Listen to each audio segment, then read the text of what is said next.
네, 우리 오늘 수요일 저녁 오늘 우리 함께 공부할 내용은 마가복음 5장 1절에서 43절인데요. 1절부터 20절까지 말씀 읽어보겠습니다. 마가복음 5장 1절부터 20절까지입니다.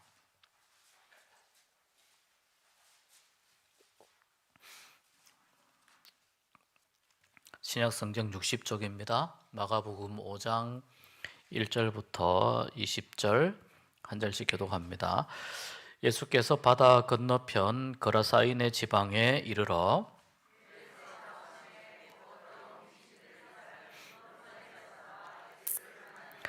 그 사람은 무덤 사이에 거처하는데 이제는 아무도 그를 쇠사슬로도 맬 수 없게 되었으니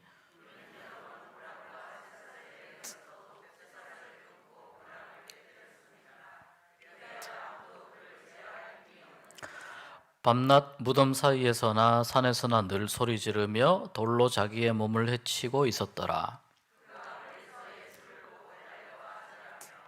큰 소리로 부르짖어 이르되 지극히 높으신 하나님의 아들 예수여, 나와 당신이 무슨 상관이 있나이까? 원하건대 하나님 앞에 맹세하고 나를 괴롭히지 마옵소서 하니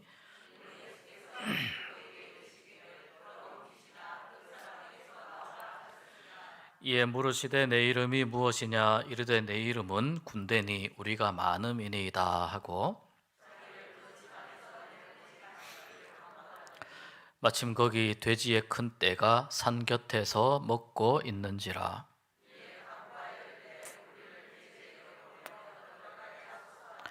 허락하신 데 더러운 귀신들이 나와서 돼지에게로 들어가매 거의 2,000마리 되는 떼가 바다를 향하여 비탈로 내리다라 바다에서 몰사하거늘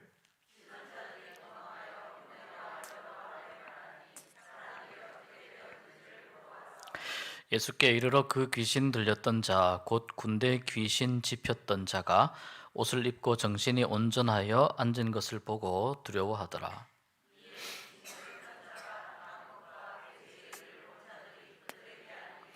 그들이 예수께 그 지방에서 떠나시기를 간구하더라.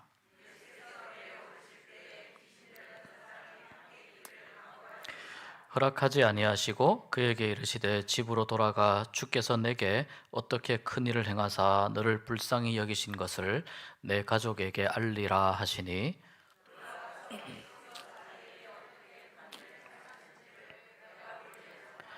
모든 사람이 놀랍게 여기더라.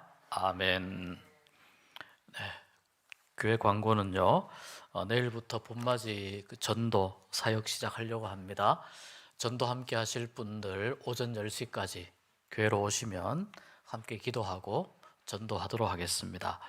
혹시 이 시간에 함께 하시기 어려운 분들은 교회에 그 전도용품이 준비가 되어 있습니다. 그러니까 개인적으로도 또 필요하신 분 가지고 가셔서 내가 말씀 전하고 싶은, 복음 전하고 싶은 분들에게 이렇게 말씀 전해주시고 복음 전해주시면 되겠습니다. 또 전도 사역을 통해서 우리 교회가 더 또 구원받는 이들이 더 늘어나는 그런 귀한 은혜가 있기를 바랍니다. 자, 오늘 마가복음 5장입니다. 5장인데 지난주에 4장 끝부분을 우리가 다 하질 못했습니다. 4장 35절부터 이 41절에 있는 요 내용을 하고 오늘 마가복음 5장은 그 길고 큰 사건이 2개 정도, 사실은 3개죠. 요걸 이제 그 뭐 샌드위치 배치 이런 식으로도 이야기할 수 있는데 요 내용들, 그 우리가 읽은 군대 귀신 내용과 그 다음 21절부터 보면 야이로의 딸을 고치러 가는데 그 사이에 12의 혈루증 걸린 여인을 고치시는 사건이 중간에 끼어 있어요. 가끔 성경이 이런 식으로 이 사건 배치를 가끔 합니다. 그래서 이 내용들을 같이 살펴보도록 하겠습니다. 4장 잠깐 보면은 4장 35절이죠. 자, 여기 이제 보면은 개요를 잠깐 보실까요? 개요를 보시면 자, 지금 4장도 그렇고요. 5장도 그렇고 지금 갈릴리를 중심으로 건너편으로 건너갔다가 또 다시 돌아왔다가 또 건너갔다가 이런 패턴으로 지금 4장과 5장이 왔다 갔다 합니다. 이어집니다. 지금 이 이제 35절부터는 이쪽 갈릴리 그 서편 그 가버나움 쪽에서 다시 건너가는 걸 의미합니다. 갈릴리 호수 저편으로 어디로 가냐면 5장 1절과 연결이 됩니다. 5장 1절에 보면 거라사인의 지방으로 되어 있잖아요. 그 거라사인의 지방은 갈릴리 동쪽에 있습니다. 지금으로 따지면 이제 그 요르단이라는 나라 쪽을 생각하시면 되겠습니다. 여기 보면 예수님이 갈릴리 호수 바다 건너편으로 가자고 해서 배를 타고 이제 가는데, 주로 이제 예수님이 가버나움 쪽에 가면 사람들이 막 엄청나게 몰려옵니다. 여기 말씀에도 지금 그 이제 비유로 이야기하시고 이러면서 주로 갈릴리 서편 쪽에서 사역을 했기 때문에 사람들이 많았습니다. 그래서 조금 휴식을 취하기 위해서 갈릴리 동편으로 건너가자라고 이제 말씀을 하셨습니다. 이 갈릴리 동편은 여기 말씀에도 보면은 그 가버나움 이쪽은 이제 유대인들이 좀 사는 지역이고요. 갈릴리 동편은 좀 이방인들이 사는 지역이라고 생각하시면 됩니다. 이방인들이 살고, 그래서 이제 유대인들 입장에서는 뭐 이렇게 잘 그 가게 되지 않는 그런 동네입니다. 우리도 동네 마실을 가더라도 나하고 친한 곳, 익숙한 곳을 많이 가게 되는데, 갈릴리 동편, 거라사, 그다음 오늘 데가볼리 이런 지명이 나오는데 여기는 이제 별로 유대인들이 많이 안 가는 그런 지역입니다. 아무튼 이제 제자들과 함께 이제 가십니다. 가는데 저녁에 배를 타고 가는데, 자, 제자들이 탄 배도 타고 가고 또 다른 배들도 같이 따라오는데 그 배들도 같이 영향을 아마 받았을 것 같습니다. 갈릴리가 지형이요, 이렇게 굉장히 낮아요. 갈릴리부터 그 강이 쭉 내려오면 요단강이지 않습니까? 이 요단강이 사해로 내려가는데 갈릴리, 요단강, 사해 이쪽 지역이 보통 그 일반적인 그 해수면보다 상당히 낮습니다. 갈릴리도 마찬가지로 낮습니다. 그래서 이 지형이 낮기 때문에 그 위에서 산 쪽에서부터 이렇게 바람이 불어 들어오면 갈릴리 바다에도 굉장히 돌풍이 세게 부는 그런 지형적인 특성이 있습니다. 그래서 이제 갑자기 이렇게 막 바람이 세게 불고 파도가 세게 치고 그런 그 기상 이변이라고 해야 될까요? 그런 현상들이 종종 일어납니다. 이건 이 제자들 중에 어부들도 있지만 이 어부들이 있다고 해서 이 갈릴리 그 바다 안에 광풍이 불고 파도가 치는 걸 쉽게 극복하기는 좀 어려운 상황입니다. 워낙 물결이 거세기 때문에. 마침 이때 이제 예수님과 함께 배 타고 가는데 그런 상황이 이렇게 발생했습니다. 배가 막 출렁출렁하고 그 다음에 배에 물도 막 들어오고 그 다음 배가 가라앉을 만큼 그런 상황 속에 있었습니다. 그런데 자, 예수님이 이제 뭘 하시냐면 이런 상황 속에서 예수님은 배멀미도 안 하고 주무시고 계십니다. 그러니까 첫 번째는 굉장히 피곤하셨을 수 있다는 겁니다. 첫 번째는 굉장히 피곤하셨을 수 있다. 그다음 두 번째는 피곤도 피곤이지만 이 배 바깥에서 파도나 바람이 세게 치고 하는 것을 전혀 신경 쓰지 않을 만큼 예수님에게는 무언가 믿는 구석이 있었다. 이렇게 이제 볼 수도 있습니다.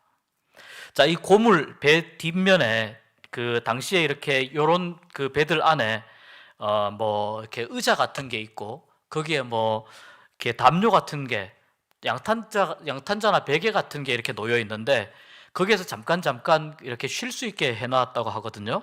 그런데 이제 잠깐 쉴 수 있게 해놓았는데 거기서 주무셨다는 거죠. 주무셨고 그런 상황 속에서 배가 막 뒤집힐 만큼 흔들린다는 거죠. 이때까지도 자고 있습니다. 예수님은 주무십니다. 아까 말씀드린 대로 굉장히 피곤했기 때문이다. 또 한 가지는 믿는 구석이 있었기 때문이다. 그 믿는 구석은 뭐냐면 결론적으로 보면 예수님이 하나님께 대한 절대적인 신뢰를 가지고 있었기 때문에 주무실 수 있었다. 그렇다 하더라도 좀 너무하다는 생각은 듭니다. 같은 배를 타고 가는데 좀 너무하신 것 아니냐. 그래서 제자들이 자기들의 힘으로 자기들이 갖고 있는 지식으로 뭔가 좀 해보려고 하는데 안 되니까 자, 예수님을 뭐라고 부르냐면 예수님을 선생님이라고 불러요. 선생님, 38절에 보니까 선생님이여 우리가 죽게 된 것을 돌보지 아니하시나이까. 그러니까 뭔가 이제 제자들도 예수님께서 어떤 그 비범하신 분이라는 걸 많이 알고 있지만 호칭 자체가 선생님이에요. 그냥 선생님. 그래서 이 호칭을 통해서 우리는 이제 예수님에 대한 제자들의 인식을 좀 엿볼 수가 있습니다. 예수님이 깨어났습니다. 깨어나니까 제자들은 지금 막 녹초가 되어 있는 상황에서 이제 예수님만 바라보고 있습니다. 그때 예수님께서 여기 보면 말씀하시죠. 잠잠하라 고요하라. 바람을 꾸짖으시죠. 바람을 꾸짖으시고 바다를 꾸짖으시는데 잠잠하라 고요하라 이렇게 꾸짖으시잖아요. 이 자연 현상을 꾸짖는다고 하는 말은 앞뒤가 안 맞습니다. 사실 자연 현상이 뭐 잘못했습니까? 원래 일어나는 일인데요. 그런데 꾸짖으십니다. 여기서 꾸짖었다고 하는 이 말은 뭐냐면 그 악한 세력과 그 다음에 회당 이런 데서 더러운 영을 쫓아내실 때와 그때 하셨던 그 말과 똑같은 말이에요. 그러니까 더러운 영, 귀신들을 꾸짖을 때도 이 말을 쓰셨고 바람을 꾸짖으실 때에도 잠잠하라 고요하라 이 말을 쓰셨어요. 그 말은 바람이 악하다는 뜻이 아니에요. 바람이 악하다는 게 아니고 바람 때문에 고생하고 있는 제자들을 위해서 그 말씀을 하신 거예요. 바람이 전혀 잘못하거나 또는 바다가 잘못해서 그런 상황이 일어난 게 아닙니다. 그냥 지금 이 제자들이 예수님만 바라보고 있기 때문에 이 제자들을 위해서 그 이야기를 하신 겁니다. 그러니까 제자들의 반응이 어떻게 되냐면 이렇게 꾸짖으니까 바람과 바다가 조용해지지 않습니까? 잔잔해지고 조용해집니다. 그러니까 41절에 보니까 이렇게 나옵니다. 바람과 바다도 순종하는가? 바람과 바다도 순종하는가? 그러니까 위에서 꾸짖으신다고 하는 말은 어떤 인격체에 대해서 하는 이야기라는 거 아닙니까? 그런데 41절에도 보면 바람과 바다도 순종한다라고 하는 이 말을 제자들이 사용하는 걸로 봐서 지금 이제 예수님께서는 이 자연을 어떻게 생각하시냐면은 자연을 어떤 그 하나의 그 살아있는 어떤 현상 같은 걸로 지금 생각을 하신다는 거예요. 그런데 이제 더 중요한 것은 그렇게 예수님께서 생각하고 명령을 하셨는데 문제는 제자들이 바람과 바다가 순간적으로 잔잔해지는 것을 보면서 이 바람과 바다가 마치 인격이 있는 것처럼 느끼면서 예수님께 순종하는 것처럼 이 당시에 이 상황을 이해했다는 겁니다. 하나님께서 천지를 만드셨지 않습니까? 천지를 지으시고 천지 창조를 하시고 모든 흙도 만드시고 별도 만드시고 빛도 만드시고 다 만드셨잖아요. 다 만드시고 저마다 제각각 그 자리에 메꾸어서 맞추어서 넣어 놓으셨잖아요. 그리고 나서 하나님이 보시면서 보기에 좋다. 첫째 날, 둘째 날, 셋째 날, 넷째 날, 다섯째 날, 여섯째 날 보기에 좋다. 이렇게 말씀하셨거든요. 다시 말해서 하나님께서 천지를 만드신 분이시기 때문에 그때 하나님께서 예를 들어 빛이 있으라 하면은 빛이 있었고 마치 이 말씀에 순종하는 것처럼 그렇게 했다는 거죠. 예수님께서 이 바람을 꾸짖으셨다는 건 뭘 말하냐면 천지를 지으신 하나님의 권세를 가지고 자연에 대해서 명령을 하신 거라는 걸 의미해요. 예수님은 천지에 대해서 명령하실 권한이 있으신 분이다. 요걸 이야기하는 겁니다. 예수님은 천지에 대해서 자연에 대해서 명령하실 권한이 있는 분이시다. 하나님께서 명령하셨듯이 예수님이 명령하실 권한이 있는 분이시다라는 것을 이 말씀 가운데에서 우리가 찾아볼 수 있습니다. 잠잠하라 고요하라 하니까 조용합니다. 자, 이때 이제 예수님께서 어떤 말씀을 하시냐면 40절에 보니까 우리 한번 같이 읽어볼까요? 40절 이에 제자들에게 이르시되 어찌하여 이렇게 무서워하느냐? 자, 이 말씀을 우리가 잘 이해해야 됩니다.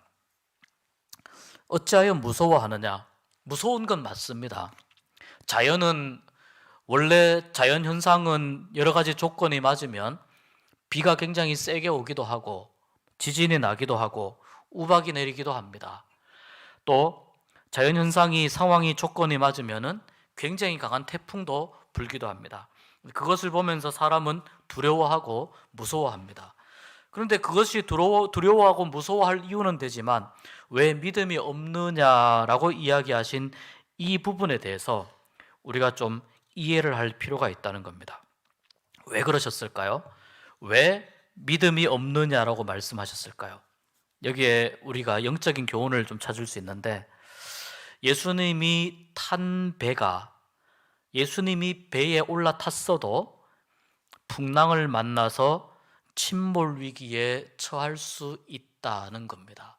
예수님이 배 위에 계셔도, 예수님이 배 위에 계셔도, 바꾸어 말하자면 예수님을 믿는 사람도 또 교회도 풍랑을 만날 수 있다는 걸 의미해요. 예수님을 잘 믿어도, 지금 제자들이지 않습니까? 예수님을 잘 믿어도 풍랑을 만날 수 있다는 겁니다. 여기서 중요한 것은 풍랑을 만나는데 제자들이 처음에 어떻게 하냐면, 제자들이 먼저 이 문제를 해결해 보려고 씨름을 합니다. 바다와 씨름을 하고 바람과 씨름을 합니다. 예수님께서는 주무시고 계십니다. 예수님이 주무신다는 말은 무슨 뜻이냐면, 내가 인생의 항해를 하면서 풍랑을 만날 때, 고난을 만날 때 그 풍랑과 고난을 나의 힘으로 어떻게 해보려고 하는 것을 의미합니다. 예수님이 주무시고 계시다는 것은, 여러분, 예수님이 내 안에서 주무시고 계실 수 있어요. 말씀이 내 안에서요 잠자고 있을 수 있어요. 우리가 제가 성령 충만에 대해서 이런저런 생각을 하다 보니까, 성령 충만을 우리가 받잖아요. 그런데 성령 충만을 받았는데 이 성령 충만이 계속 유지가 되는지에 대해서 질문할 필요가 있어요. 우리가 구원받은 기쁨이 있어요. 이 기쁨이 계속 유지되는가에 대해서 질문할 필요가 있어요. 말씀에 감격이 있어도, 성령 충만을 받았어도 어느 순간 내가 계속해서, 예를 들어 말씀과의 친밀한 교제, 성령님과의 친밀한 교제, 자, 이것을 놓치고 있으면 나는 나대로 길을 가게 되고, 성령님은 또는 예수님은 내 인생에서 주무시는 일이 일어나게 돼요. 내 인생에서 그냥 아무 일도 하지 않아요. 왜? 그냥 계시는 거예요. 아무 일도 하지 않아요. 풍랑이 심할 때 나의 힘으로 무엇을 해보려고 한다는 것은 이런 의미예요. 예수님이 주무신다는 거예요. 내가 예수님을 부르지 않아요. 찾질 않아요. 오늘 말씀 보면은 예수님은 하나님이시다라는 걸 보여주려고 합니다. 아까 제가 말씀드린 대로 바람을 향해서 꾸짖었지 않습니까? 예수님은 하나님이시다라는 걸 보여주고 싶으신 거예요. 그래서 이 바다는, 보통 바다가 굉장히 깊고 막 어둡고 이렇지 않습니까? 그러니까 이 바다를 예수님께서는 어떻게 상징으로 보여주고 싶어 하셨냐면, 하나님을 거역하는 굉장히 어두운 힘의 세력으로 이 바다를 예수님이 상징적으로 보여주고 싶어서 바다를 꾸짖으신 거고, 바람을 꾸짖으신 겁니다. 바다 자체를 꾸짖으신 것도 맞고, 또 그 꾸짖으시는 과정 속에서 어두운 영의 세력을 상징적으로 보여주기 위해서 그러신 겁니다. 그렇다면 우리가 하나님 앞에서 믿음이 충만하고 우리가 또 성령 충만하고 그러기를 바라는데, 살아가면서 우리가 영적인 싸움을 하지 않습니까? 그런데 상당히 많은 경우에 영적인 싸움을 하면서 예수님은 그냥 주무시게 내버려 두고 나 혼자 무엇을 하려고 한다는 거죠. 그래서 예수님이 이렇게 말씀하는 겁니다. 어찌하여 너희가 믿음이 없느냐라고 말씀하는 겁니다. 왜 너의 힘으로 해결해 보려고 하느냐라는 이야기입니다. 내가 이 풍랑치는 배에, 내가 파도치는 이 배에 함께 하고 있다는 사실을 모르느냐? 안 그럴 것 같지 않습니까? 나와 주님이 동행하면 언제든지 내가 주님을 부를 것 같지 않습니까? 그런데 여러분, 이게 굉장히 위급한 순간을 만날 때 그렇게 하지 못할 때가 있다는 거예요.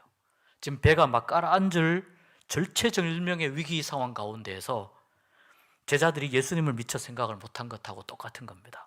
그런 위기를 만날 때, 그때는 옆에서 누군가가 코치를 좀 해줘야 됩니다. 당신 안에 주님이 잠자고 계신다. 주님을 깨워라. 성령님의 역사하심을 의지해라. 말씀과 함께하는 삶을 살아라. 이렇게 옆에서 누군가가 좀 도와주고 코치를 해줘야 됩니다. 안 그러면 그렇게 하다가 내가 예수님을 안 믿는 게 아니란 말이죠. 예수님을 안 믿는 게 아닌데 그렇게 하다가 나도 모르게 나의 힘으로 어떻게 해보려고 하다가 배가 가라앉아 버려요. 무슨 뜻입니까? 인생이 좌초한다는 의미입니다. 인생이 좌초합니다. 자, 이렇게 되면은 여기서부터는 이제 굉장히 어떤 극단적인 선택을 하게 됩니다.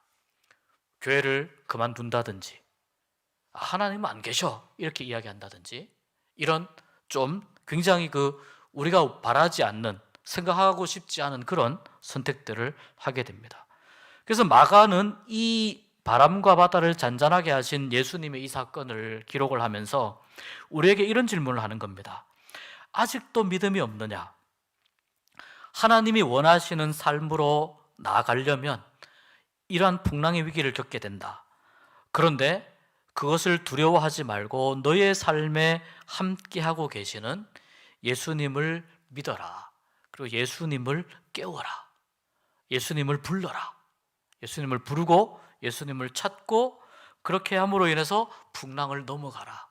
이것을 이 사건을 통해서 말씀해 주시는 겁니다. 우리 안에 혹시 예수님이 주무시고 계시다면 예수님을 깨우시기 바랍니다. 예수님을 깨우시고 내 인생 가운데에서 주님이 선장이 되어 주셔야 되지 않겠습니까? 선장 되신 주님께서 항해를 이끌고 가실 수 있도록 나의 힘으로 무언가 하려고 하지 말고 주님과 늘 함께하는, 주님과 의논하고 함께하는 그런 신앙의 여정이 되었으면 좋겠습니다. 네, 자, 이렇게 4장을 마무리하고 5장 이제 우리가 읽은 말씀으로 넘어옵니다. 그렇게 해서 이 배를 타고, 잔잔해진 배를 타고 갈릴리 반대편으로 갔습니다. 갈릴리 반대편이 어디냐면 거라사인의 지방입니다. 이방인들이 살고 있는 이 거라사인의 지방으로 갔습니다. 자, 여기 개요를 잠깐 보면은 이 갈릴리 바다를 건너온 예수님의 일행이 도착을 하죠. 이 거라사는 오늘날 요르단의 제르시라는 곳이에요. 제르시. 찾아보니까 있습니다. 제르시라는 곳인데 이게 이제 조금 갈릴리에서 거리가 좀 멀리 떨어져 있습니다.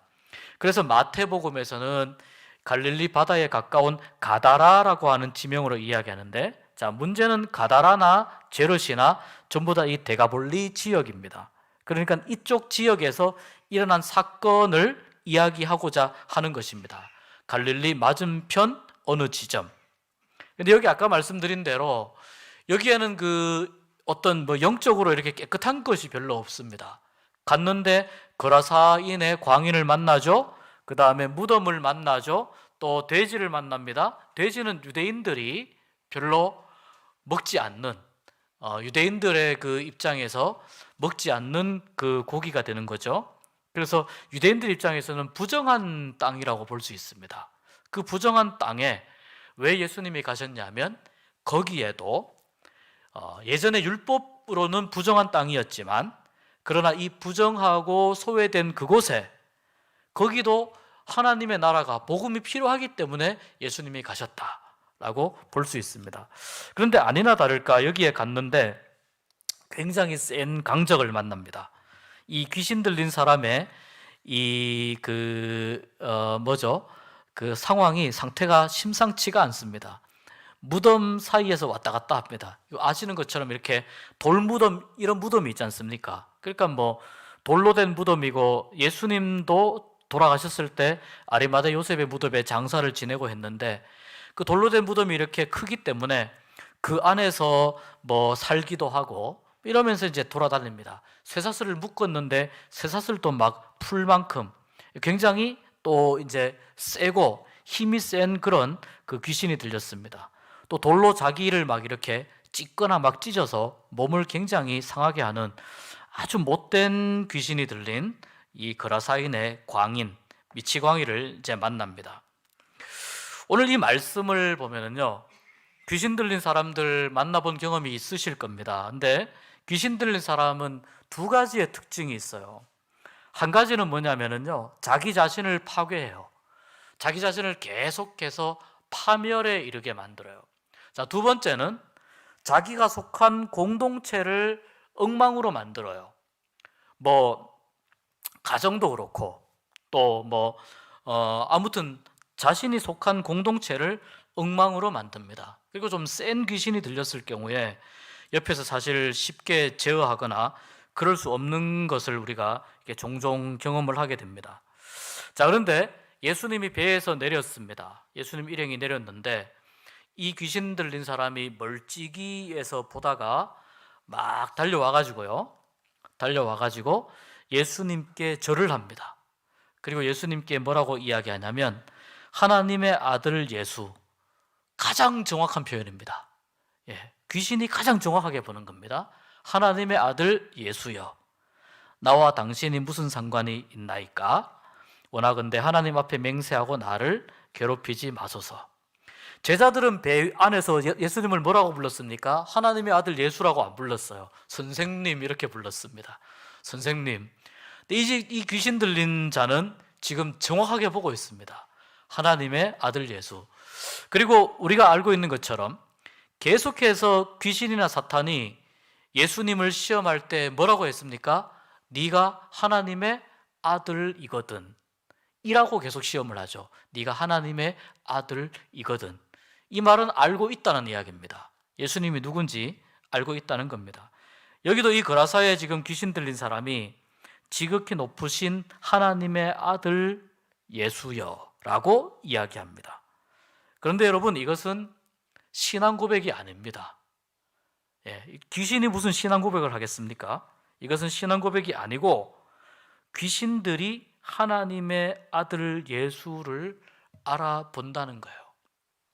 하나님의 아들 예수를 알아본다는 거고, 예수님 앞에 와서 절하는 건 경배하는 의미가 아니고 이 예수님과의 이 힘의 싸움에서, 권위의 싸움에서 귀신이 무조건 굴종할 수밖에 없는, 무조건 굴종할 수밖에 없는 그런 자신의 입장을 이렇게 표현한 겁니다. 그래서 나와 무슨 상관이 있습니까? 나와 당신이 무슨 상관이 있습니까? 무슨 말이냐면 저를 간섭하지 마십시오. 그냥 좀 내버려 두십시오. 저를 내버려 둬도 예수님 당신은 당신이 하고자 하는 일을 얼마든지 할 수 있습니다. 저는 그냥 내버려 두십시오 라고 예수님께 지금 싹싹 비는 겁니다. 일종의 비는 겁니다. 그러니까 사람을 괴롭히는 귀신이, 생각해 보십시오. 이 귀신이 지금 사람에게 들어가 가지고 이 사람을 얼마나 힘들게 하고 괴롭히고 있습니까? 그런데 자기는 사람을 괴롭히면서 예수님 보고는 자기를 괴롭히지 말래요. 자기는 사람을 지금 완전히 박살을 내고 있으면서 그 사람이 속한 공동체를 엉망으로 만들면서 자기는 괴롭히지 말라는 거예요. 이게 무슨 말도 안 되는 귀신 씨나라 까먹는 소리를 지금 하고 있는 거 아니겠습니까? 이런 상황입니다. 그러니까 사람을 지금 완전히 박살내고 파멸에 몰아넣었던 이 귀신이 예수님을 보고 나서 자기가 그렇게 될까 겁나고 두려워하는 거죠. 이 거라사인의 광인에 관한 이야기는 다른 복음서에도 나옵니다.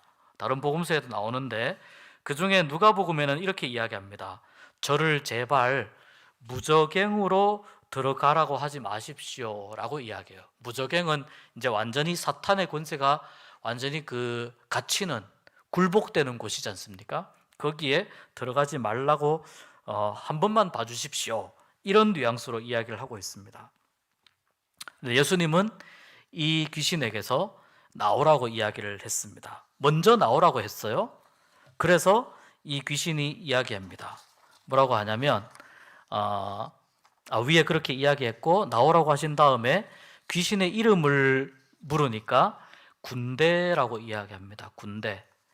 이 군대는 밑에 보니까 2번 보니까요 레기온이라고 되어 있거든요. 헬라어로 레기온이라고 되어 있습니다. 여기 보니까 로마 군대의 여단 규모와 같다라고 이야기를 하고 있거든요. 이게 보통 숫자가 몇 명 정도냐면 4,000명에서 6,000명 정도의 병력의 숫자예요. 이것을 이제 뭐 레기온 사단보다는 작죠. 여단 규모로 이야기를 해요. 로마식 군대 편제의 하나의 그 제도입니다. 제 이름이 레기온입니다라고 이 귀신이 이야기합니다. 이게 당시에 이 거라사 지역하고 이 데가볼리 지역하고 역사적으로 좀 관련이 있습니다. 이쪽 거라사 지역 여기가 이제 예전에 아시겠지만 지금 로마가 이쪽 중동 지역을 지금 지배하고 있지 않습니까? 그래서 이제 이 거라사 지역에 있던 유대인들이 로마를 대항으로 해서 독립운동을 했었습니다. 그 독립운동을 좀 우리나라로 치면은 뭐 무력운동을 한 거하고 비슷합니다. 홍범도 장군 뭐 이런 식으로 무력으로 독립운동을 했는데 그때 이제 로마의 어느 장수가 이끄는 부대에 의해서 그 독립 항쟁을 하던 그 유대인 젊은이들이 엄청나게 몰살당합니다. 약 이 지역에서 한 1,000명이 넘는 젊은이가 몰살당합니다. 그리고 이쪽 도시가 완전히 폐허가 됩니다. 요세푸스의 이제 기록에 보면 이런 내용들이 나와 있습니다. 그러니까 이런 부분들하고 무언가 좀 연관이 있습니다. 거기에다가 또 무덤들이 많이 있고 그러다 보니까 이쪽 지역이 꼭 자리가 꼭 그런 것은 아닙니다만 꼭 그런 것은 아니지만 어떤 여러 지형이라든지 아니면 역사적으로 또는 어떤 뭐 상황, 사건들에 의해서 이렇게 귀신들과 함께 좀 더 이렇게 자주 좀 다닐 수 있는 그런 지역이 있을 수가 있다는 겁니다. 그래서 이 거라사 지역이 이제 그런 지역이었고 이 레기온이라고 하는 이름을 가진 이름을 가진 귀신이 이 사람을 지금 완전히 붙잡고 있습니다. 보니까 돼지가 이제 돼지떼가 많이 있으니까 그쪽으로 들어가게 해달라고 합니다. 돼지는 아까 말씀드린 대로 유대인들에게는 부정한 동물이에요. 그래서 먹지도 않고 기르지도 않아요. 아마 이방인이 길렀을 가능성이 높고요. 그런데 또 뭐 예를 들면은 로마 군인들이 이제 고기를 먹어야 되니까 예를 들면 유대인들 중에 율법을 어겨가면서까지 이제 경제적인 그런 부분들 때문에 길렀을 가능성도 있습니다. 어쨌거나 이 돼지에게 들어가게 해 주십시오라고 이 레기온이 예수님께 지금 요청을 합니다.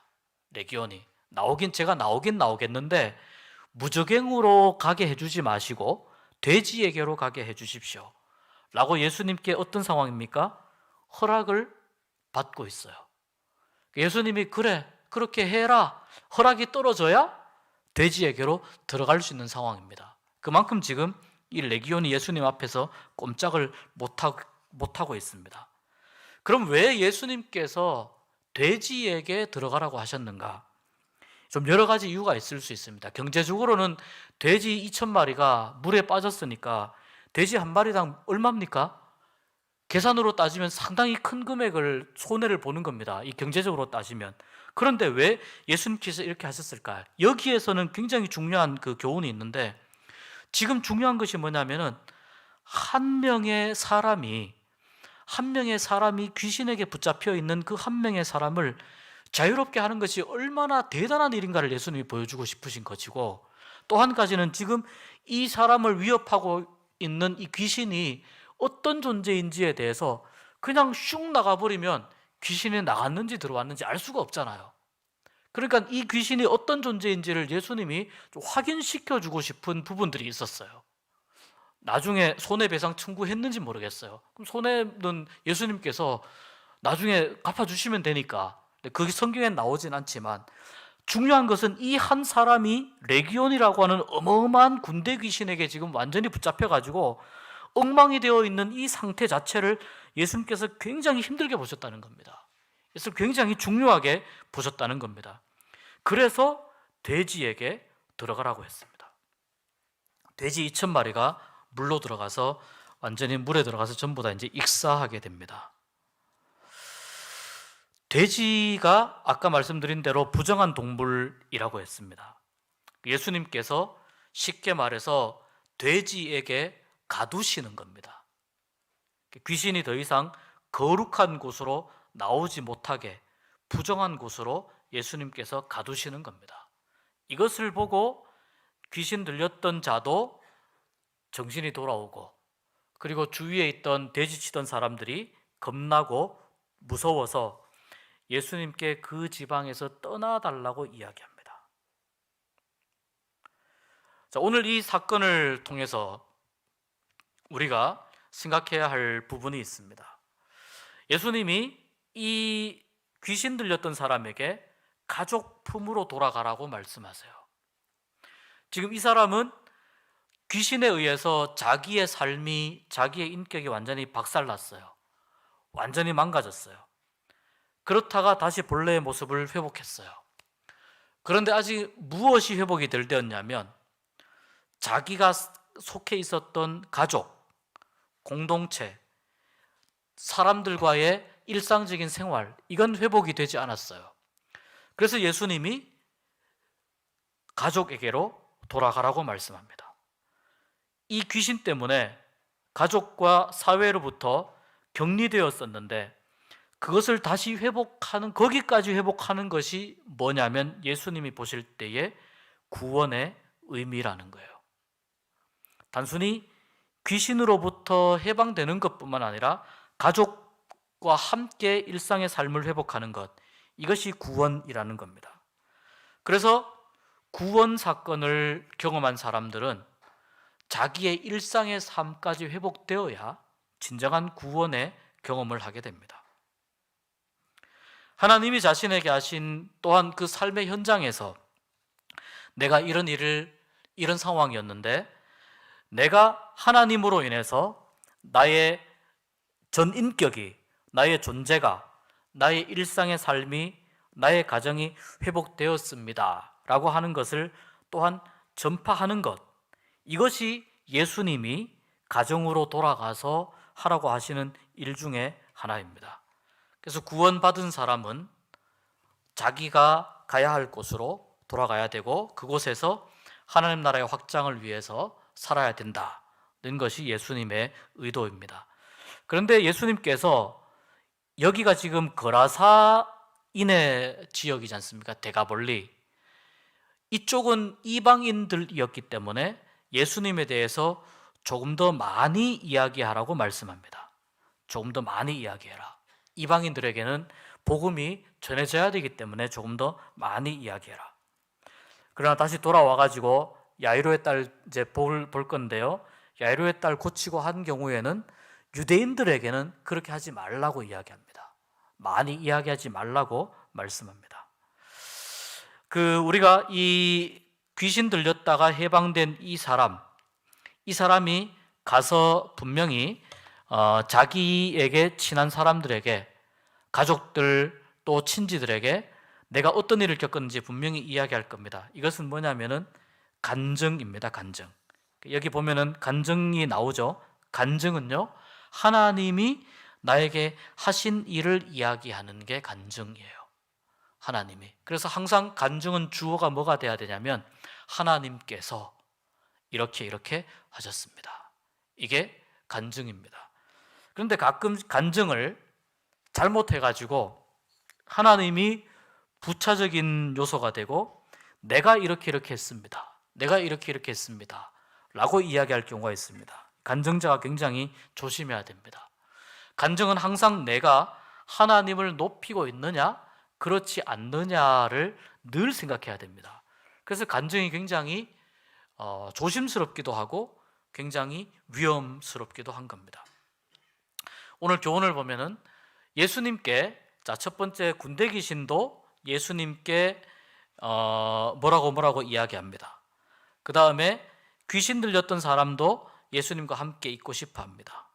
또 마을의 사람들도 예수님에게 뭐라고 이야기합니다. 똑같은 상황 가운데에서 서로 다른 반응을 보입니다. 저마다 군대 귀신도 자기의 응답을 받았어요. 마을의 군중들도 자기들이 예수님께 요청한 것이 이루어졌어요. 그 다음에 치유받은 사람도 자기의 요청이 이루어졌어요. 그런데 다 응답을 받았지만 그들의 반응은 다 달랐어요. 특히 제가 좀 주목하고 싶은 부분은 마을 사람들이 예수님에게 여기에서 좀 떠나라고 이야기한 거예요. 이 부분이 제가 보기에는 너무나 어리석은 부분이에요. 예수님께서 이런 레기온을 이렇게 간단하게 해결하실 만큼 능력 있으신 분이라는 하나님이시라고 하는 것을 이 마을 사람들이 눈으로 보았음에도 불구하고 이 마을 사람들은 예수님을 떠나라고 이야기해요. 하나님 면전에서 하나님, 우리는 당신이 필요 없습니다.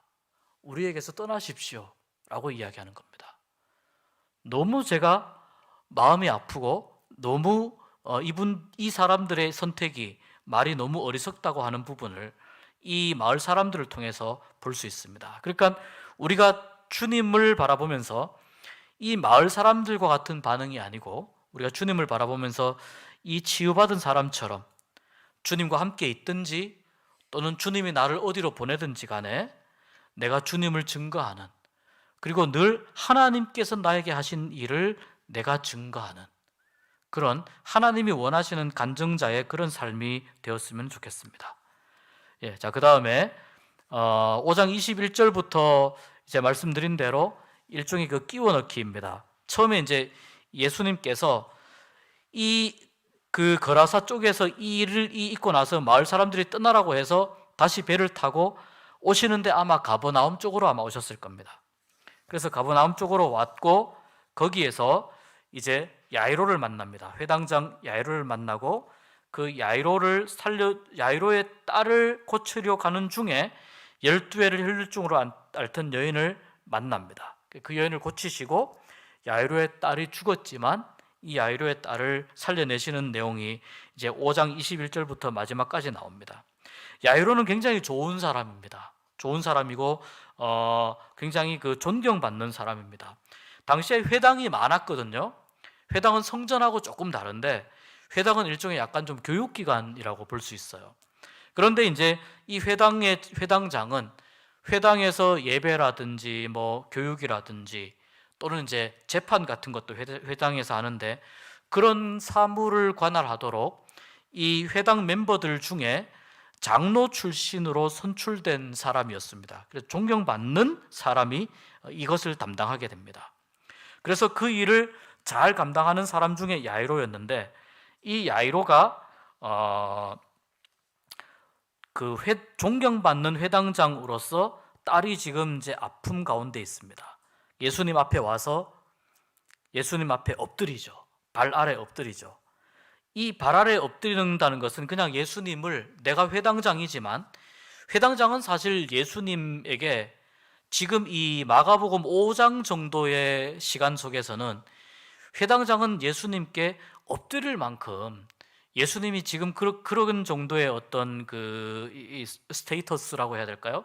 그런 정도의 위치가 아직은 아니에요. 그냥 좀 특별한 젊은 랍비 정도로 이해가 되는 분이란 말이죠. 근데 회당장이 엎드린다는 건 다 맡긴다는 거예요. 예수님께 제가 모든 걸 맡깁니다. 왜 그러냐면 딸이 지금 죽을 지경에 있거든요.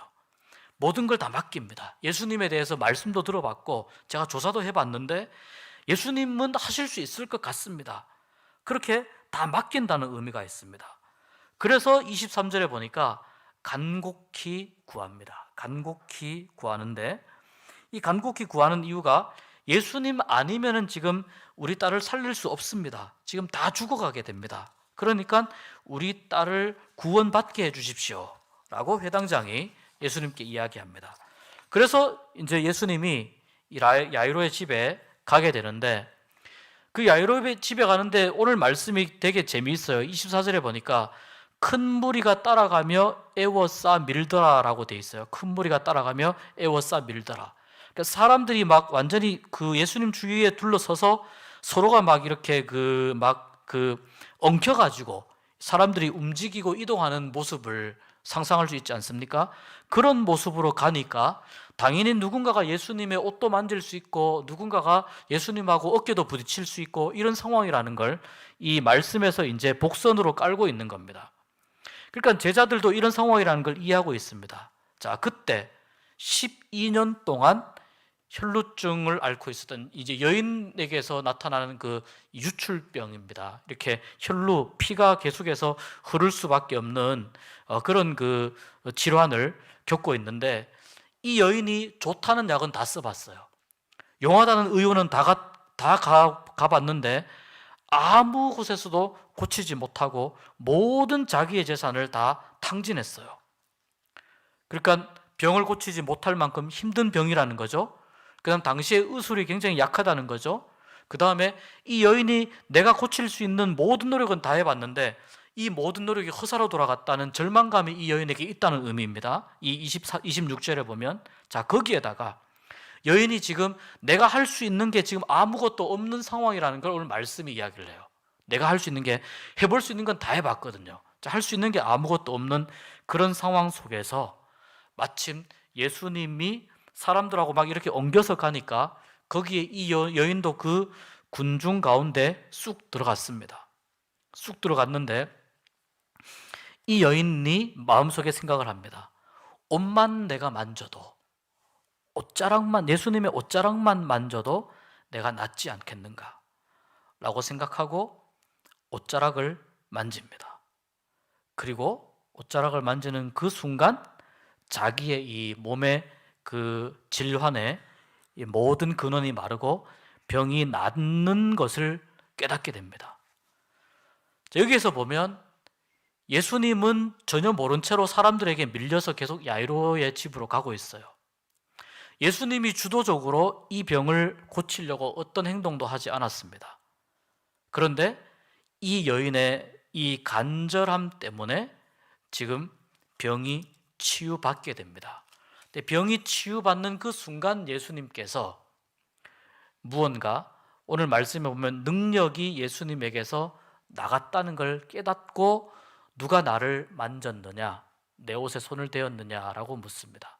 그러니까 앞에서 복선이 깔려 있지 않습니까? 사람들이 그렇게 막 밀고 당기고 하는데 예수님만 혼자 딱 독립되어 있고 여인만 딱 만졌을 게 아니라는 겁니다. 여러 사람하고 부딪히면서 가는 상황이니까 제자들이, 사람들 많습니다. 지금 이렇게 저렇게 부딪히는데 누가 만졌겠습니까? 그때 예수님이 반드시 누가 나에게 손을 대었다, 만졌다 라고 예수님께서 그 사람을 찾으십니다. 그래서 이 여인이 두려워하면서 예수님께 나와서 이 모든 내용을 다 이야기합니다. 그 내용을 다 이야기하니까 예수님께서 34절에 이렇게 말씀합니다. 딸아, 내 믿음이 너를 구원하였으니 평안히 가라. 내 병에서 놓여 건강할지어다. 여기는 자, 첫 번째는 병 고침의 은혜. 더 중요한 게 있어요. 믿음이 너를 구원하였다. 자, 이 말을 듣는 거예요. 믿음이 너를 구원하였다. 이 여인이 혈루증으로 고통받은 시간이 12년이고요. 회당장 야이로의 딸이 12살이에요.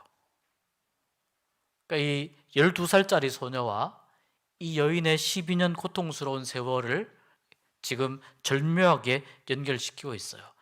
이 여인의 고통이 시작되었을 때 회당장 야이로의 집에는 기쁨이 넘쳤어요. 왜냐하면 딸이 태어났으니까. 어떤 사람에게는 기쁨이 넘치는 시간이지만 어떤 사람에게는 그 순간부터 고통이 시작되는 시간이 되는 거예요. 이게 12년이에요. 그리고 오늘 보세요. 여인이 12년 만에 병이 깨끗하게 나아요. 병이 나았는데 그때 예수님에게 들려온 소식이 뭐냐면 야이로의 딸이 죽었습니다. 완전히 바뀌어요. 야이로의 집은 곡소리가 나게 되고, 그리고 사람들이 와서 예수님에게 이렇게 이야기합니다. 죽었습니다. 그리고 우리도 이제 예수님을 더 괴롭게 하지 않겠습니다 라고 이야기해요. 더 괴롭게 하지 않겠습니다. 자, 이 말 속에는 예수님이 야이로의 딸, 아픈 것을 고칠 수 있는 분이라는 것은 우리가 이해하는데, 예수님도 죽은 사람은 어떻게 하지 못할 것 아닙니까? 라는 체념이 이 안에 들어가 있어요. 자, 이게 사람들이 무의식적으로 가지고 있는 믿음과 생각의 한계입니다. 무의식적으로 가지고 있는. 근데 이 믿음의 생각과 한계를 뛰어넘은 사람이 누구냐면 이 혈루증 여인이었습니다. 그러니까 이 혈루증 여인이 보여주고 있는 모습은 어떤 모습이냐면, 여기에서 병이 나을 때까지 예수님이 한 게 아무것도 없다니까요. 예수님이 한 게 없고 혈루증 여인이 지독하게 매달린 것밖에 없어요. 그런데 그렇게 매달리기만 해도 어떤 일이 일어나냐면 자기의 일생을 괴롭혔던 병이 낫는 은혜가 임하게 된다는 거예요. 하나님께 지독하게 매달리기만 해도. 그래서 이 여인은 12년 동안의 고통 속에서 해방됩니다. 자유를 찾습니다. 그런데 12년 동안 우리 집에 기쁨이 되었던 이 딸이 12살이 되어가지고 병이 걸려서 시름시름 앓다가 죽습니다. 거기에서 이 회당장과 이 회당장의 가족들은 이 생각을 하는 겁니다. 죽음 앞에서는 어쩔 수 없는 것 아니냐. 그러니까 거기까지만 생각을 하는 거예요. 왜 예수님께서 여기에서 멈추지 않고 그 집으로 가셨을까? 저는 이 예수님께서 야이로의 딸을 살려주실 때에 이 살려주시는 이 시간이, 이 순간이 예수님께서 죽음을 마음대로 주무를 수 있는 분이라는 것을 아주 잘 보여줄 수 있는 좋은 기회였다고 생각합니다. 예수님께서 그렇게 생각하셨다는 거예요. 제가 해석하기에. 그래서 이 야이로의 집에 갑니다. 그리고 죽은 것이 아니라 잔다. 그러니까 주위 사람들이 반응이 어떻습니까? 비웃습니다. 이 말은 다른 사람들도 그 혈루증 여인을 고치는 것을 봤으면서도, 그것을 보았으면서도 예수님이 죽음의 문제는 어떻게 하실 수 없을 것이다 라고 다른 사람들도 그렇게 생각했다는 거예요. 예수님의 능력이 거기까지일 것이다 라고 생각했다는 거예요. 이것을 넘어서는 분이라는 것을 보여주고 싶어 하시는 거죠. 달리다 굼, 탈리다 쿰입니다. 탈리타 쿰. 탈리다가 뭐냐면 소녀야 이런 뜻이에요. 쿰, 일어나렴. 소녀야 일어나라. 탈리다 쿰. 이 말을 하자마자 소녀가 눈을 번쩍 뜨고 일어납니다. 번쩍 뜨고 일어나고, 그리고 다른 사람들이 아무 말도 하지 못하죠. 놀라서 아무 말도 하지 못하죠. 배고프니까 먹을 것을 주라고 이야기하죠. 예수님이 죽은 것이 아니라 잔다고 이야기했을 때 사람들은 예수님의 능력을 비웃습니다. 예수님이 거기까지 하실 수 있겠느냐라고 비웃습니다. 그런데 그것을 예수님께서 완전히 뒤집어 엎으십니다. 오늘 이 마태복음 5장 21절에서 이 뒷부분에는 중요한 두 사람이 나오죠. 이 두 사람에게 있어서 가장 필요한 것이 뭐냐면은 믿음의 문제이고 구원의 문제입니다. 둘 다 절망적인 사람들입니다. 절망적인 사람들이지만, 그러나 믿음을 가지고 예수님 앞에 나아갈 때, 특히 저는 혈루증 여인을 우리가 좀 눈여겨봐야 된다고 생각하는데, 이 혈루증 여인이 가지고 있었던 생각이 자기의 모든 상황 속에서 최악의 한계 상황 속에 있을 때, 그때 내가 예수님이라도 붙잡아 보자 라고 생각을 한 바로 그 지점이 하나님의 역사를 불러오는 놀라운 그 은혜를 받는 순간이 되었다. 다시 말해서 이 여인이 하나님을 움직일 만큼의 간절한 믿음이 있었다. 네. 반대로 야이로 주변에 있었던 사람들은 예수님을 믿지 않은 것은 아닙니다. 예수님을 인정하지 않은 것은 아닙니다. 그러나 예수님의 한계를 제한합니다. 여기까지일 것이다. 제한합니다. 여러분, 우리는 믿음의 한계를 제한하지 않는 사람들이 되었으면 좋겠습니다. 하나님의 한계도 제한하지 않았으면 좋겠습니다. 그렇게 되기 위해서는 우리의 생각이 열려 있어야 됩니다. 우리의 생각이 닫혀 있고 우리의 생각이 계속해서 말씀을, 성령의 역사하심을 우리가 계속해서 나의 기준과 생각으로 이것을 정리하려고 하면 하나님의 능력을 나도 모르게 제한을 하게 돼요. 그러면 믿음의 역사는 계속 일어나고 있는데 나는 그 믿음의 역사에 참여하지 못하게 돼요. 사람들은 쭉 이렇게 몰려서 갑니다. 예수님과 함께 갑니다. 함께 가지만 어떤 사람은 믿음의 역사에 참여하는 사람이 있고요, 어떤 사람은 참여하지 못하는 사람이 있어요. 똑같은 공간에 있지만, 아까 이 데가볼리 그라사 광인도 마찬가지예요. 똑같은 공간에 있지만 어떤 사람은 하나님의 역사를 보고 찬양하는 사람이 있는 반면에 어떤 사람은 하나님의 역사를 보고 제발 좀 우리에게서 떠나십시오라고 말하는 사람이 있다는 거예요. 같은 곳에 있지만. 그래서 우리는 어떤 상황 가운데에서도 하나님의 역사를 제한하지 않고 또 믿음의 역사를 제한하지 않고, 그래서 우리가 그 사람들이 생각하고 있는 한계를 넘어서서 역사하시는 예수님께 대한 믿음을 가질 수 있는 우리가 되었으면 좋겠습니다. 혈루증 여인이 자기의 병을 낫고 그냥 집에 갔다면 구원의 선포를 듣지 못했을 겁니다. 이 부분이 사실은 훨씬 중요합니다.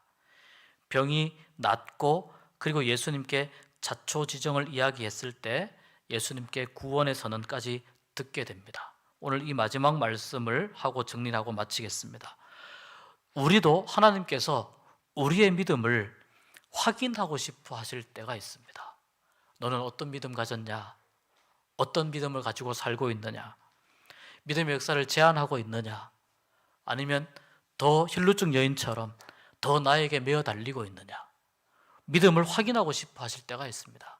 그때 우리가 이 여인처럼, 야이로 집의 사람들이 아니라 이 여인처럼 하나님께 우리의 믿음이 인정받는 그런 믿음들이 될 수 있기를 주님의 이름으로 축복합니다. 기도하겠습니다. 하나님, 은혜를 감사합니다. 오늘 이 말씀을 통해서 우리에게 믿음이 얼마나 중요한 것인지, 하나님의 역사를 제한하지 않는 믿음을 가지는 것이 얼마나 귀하고 필요한 것인지 알게 하심을 감사드립니다. 우리에게 하나님이 일하시는 것을 볼 수 있는, 사람의 한계를 넘어서서 믿음의 역사를 바라볼 수 있는 믿음의 눈을 허락하여 주시옵시고, 하나님께서 우리에게 믿음을 물으실 때 우리의 믿음이 하나님께 인정받을 수 있는 그런 믿음이 될 수 있도록 은총을 베풀어 주시옵소서. 주님께서 말씀하셨습니다. 말세에 믿는 자를 보겠느냐 말씀하셨습니다. 주여, 그 믿는 자가 오늘 여기에 있구나 하나님께서 말씀하실 수 있는 그러한 우리 교회 또 믿음의 공동체 되게 하여 주시기를 간절히 소원합니다.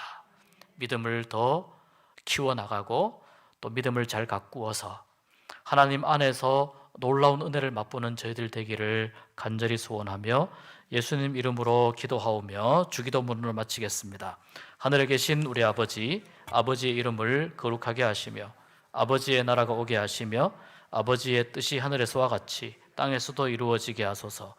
오늘 우리에게 일용할 양식을 주시고 우리가 우리에게 잘못한 사람을 용서하여 준 것 같이